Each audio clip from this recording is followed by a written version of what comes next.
Le paysage médiatique malien est en pleine mutation avec l'intégration croissante de l'intelligence artificielle (IA). À cet effet, une table ronde a été organisée ce lundi 5 mai à la Maison de la Presse par l'Alliance des professionnels de la presse écrite du Mali.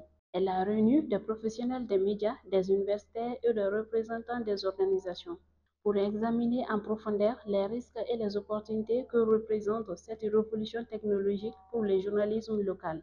L'IA est une opportunité pour les journalistes, en ce sens que les instruments de l'intelligence artificielle permettent de faire de la recherche rapidement, permettent d'avoir le background des informations que nous recherchons et nous permettent de camper rapidement le contexte.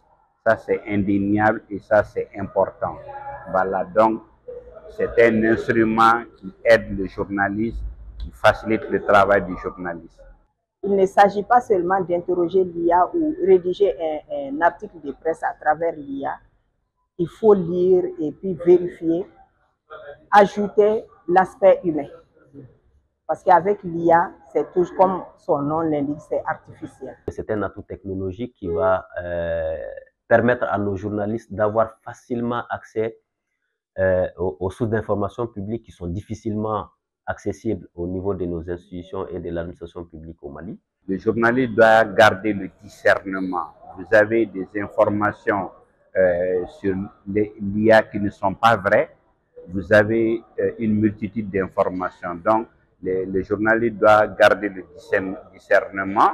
Le journaliste doit recouper. Mais en plus, l'autre danger, c'est que ça peut rendre paresseux et ça peut amener les journalistes à perdre leur emploi.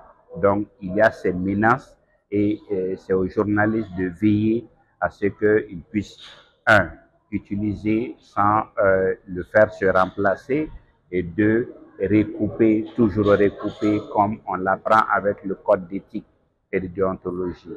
Nous avons remarqué l'utilisation abusive de l'intelligence artificielle.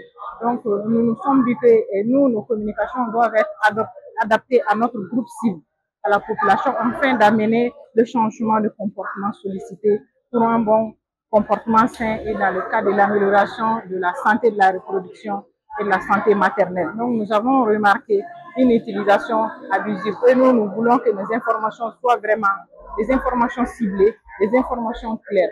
Et nous sollicitons l'originalité dans les messages à véhiculer. C'est bien d'utiliser l'intelligence artificielle, mais il faudra aussi qu'on l'adapte à notre réalité. Il faudra aussi qu'on ait une utilisation vraiment correcte et dans le bon sens. Donc, l'intelligence artificielle est la bienvenue, mais il faut que la presse soit mieux encadrée à l'utiliser et pourquoi pas des renforcements des capacités dans ce sens. La première de ces conséquences, ça c'est le risque d'être paresseux. Être paresseux dans le travail de réflexion, être paresseux dans le travail de collecte, être paresseux dans le travail d'analyse et être paresseux dans le travail de rédaction, voilà, donc de composition du texte à fournir à la rédaction pour être diffusé. Ça, c'est la première conséquence. La deuxième conséquence, c'est le risque de désinformation parce que le journaliste peut être facilement influencé et se fier au contenu généré par l'IA.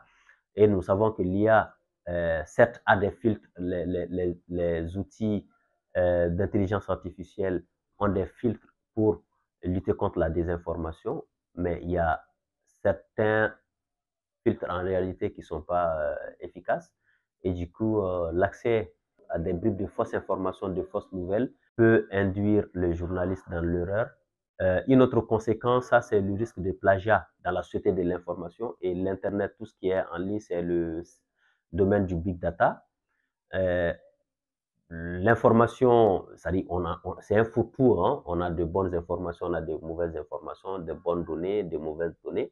Donc, ces données et ces informations ont été produites par des personnes qui disposent du droit de propriété intellectuelle et ces contenus peuvent être repris par les journalistes sans forcément, sans que ces journalistes en fait référencent et donnent les différentes sources à partir desquelles ils et elles ont tiré ces contenus de ces outils d'intelligence artificielle.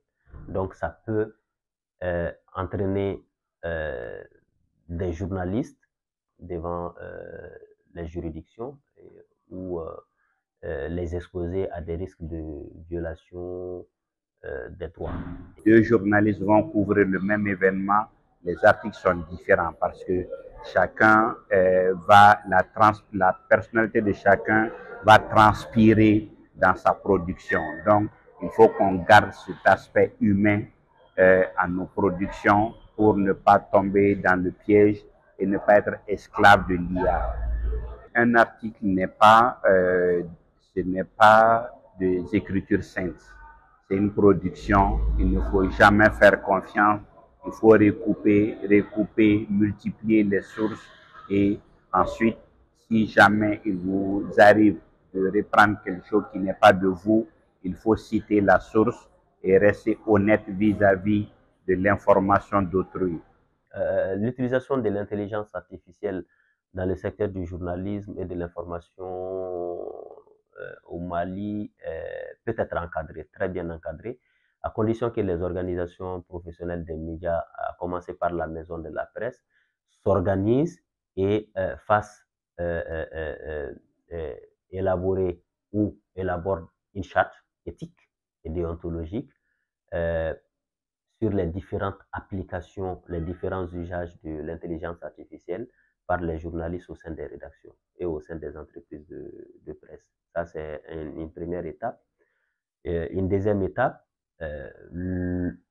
la législation malienne et les services juridiques en réalité peuvent aussi réfléchir pour que les textes intègrent cette nouvelle tendance, ce nouveau facteur qui est en train d'influencer voilà, nos modes de réflexion, nos façons de travailler, nos façons de produire du contenu, nos façons de produire des images, voilà, donc de produire des vidéos informationnelles pour informer le public, orienter ce public afin que ce public puisse utiliser l'information et mieux agir en tant que citoyen informé qui dispose des droits et des devoirs.